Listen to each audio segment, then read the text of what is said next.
Hello everyone, मैं हूँ Vaishali and you are watching my YouTube channel Krishna Shorten Classes. Today I am going to give you a dictation of SSC Stenographer of 800 words at the speed of 100 words per minute.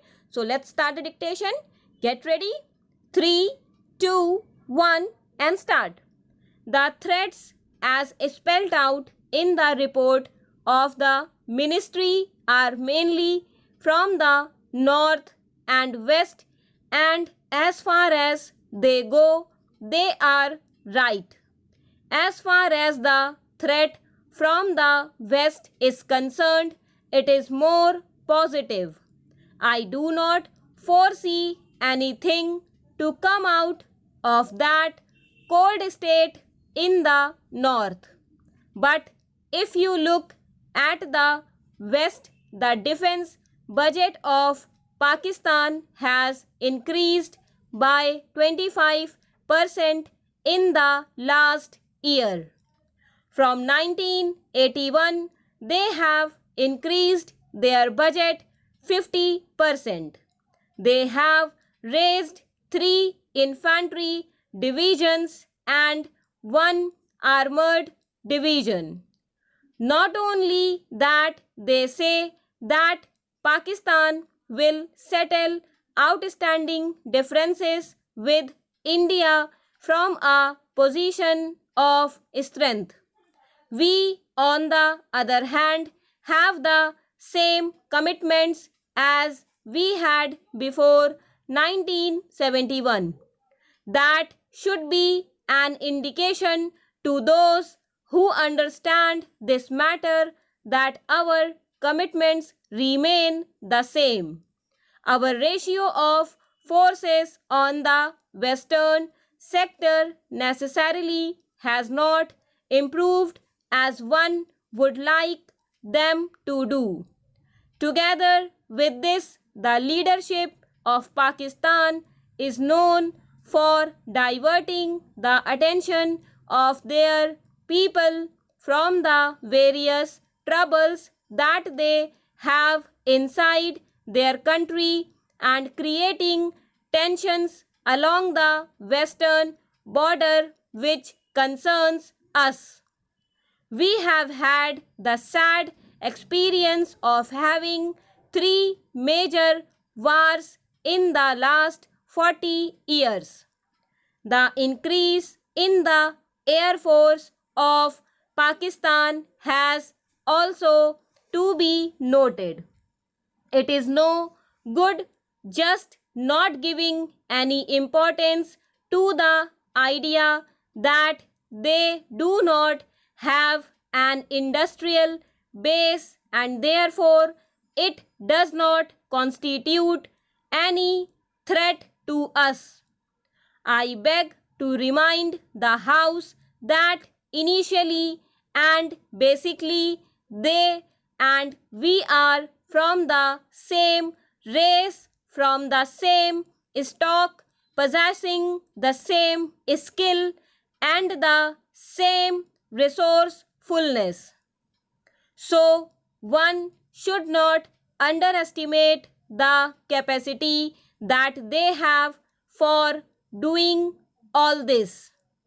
I wish to say in all humility that especially attention must be paid towards this.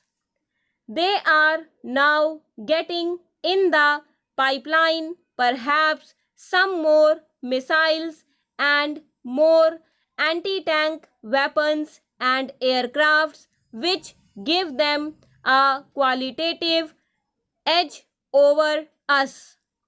Now, the other factor that needs to be taken into account is China's own way of thinking.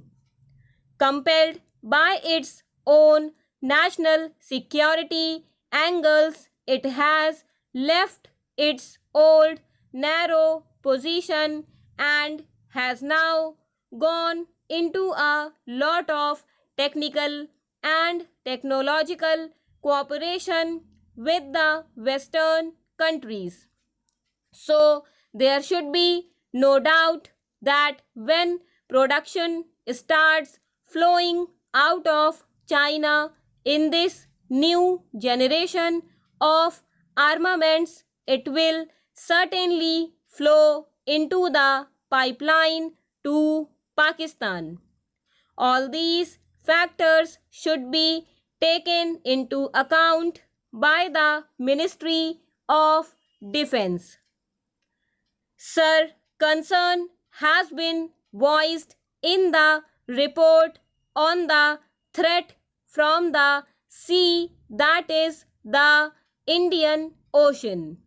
It is so obvious that old colonial countries and those who have a little hand over that outlook have not forgotten the showing of the flag through the old gunboat diplomacy, or now in modern parlance called force diplomacy, especially the superpowers who tend to interact into local disputes and get opportunities for intervention in such matters.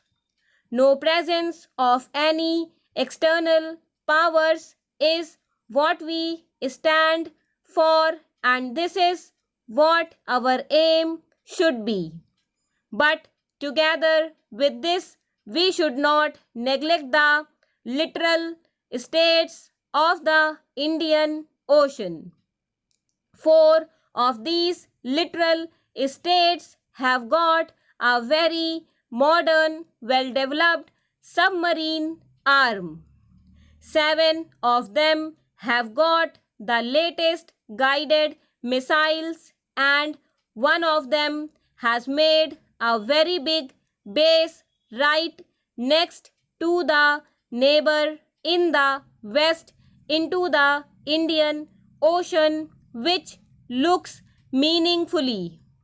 I am saying this because we should not be caught up in the Diego Garcia affairs, but we should view the whole situation with more practicality.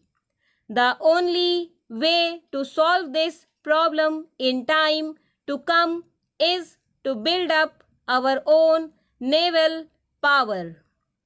In respect of that, I feel in the last few years there has been a little trend of rethinking in the building up of our naval power, but even today, with the allotment to the Navy being only about rupees 175 crores, the ratio of the budget of the Navy is still within 10% of the entire defense budget. Modern countries having a navy worth the name are spending at least 1/3 of their defense budget on the navy.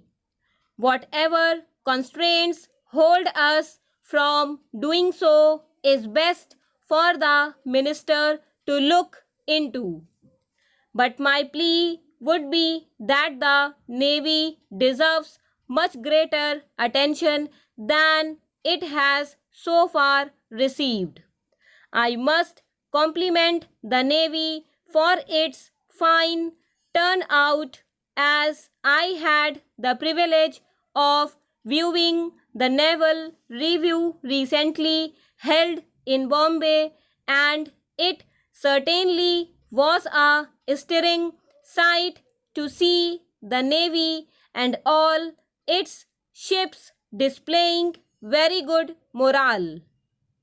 The task of the Navy, being a dimensional service, is only to defend the country's long coastline, its trade and sea lanes, but also to patrol and keep good watch on potential threats.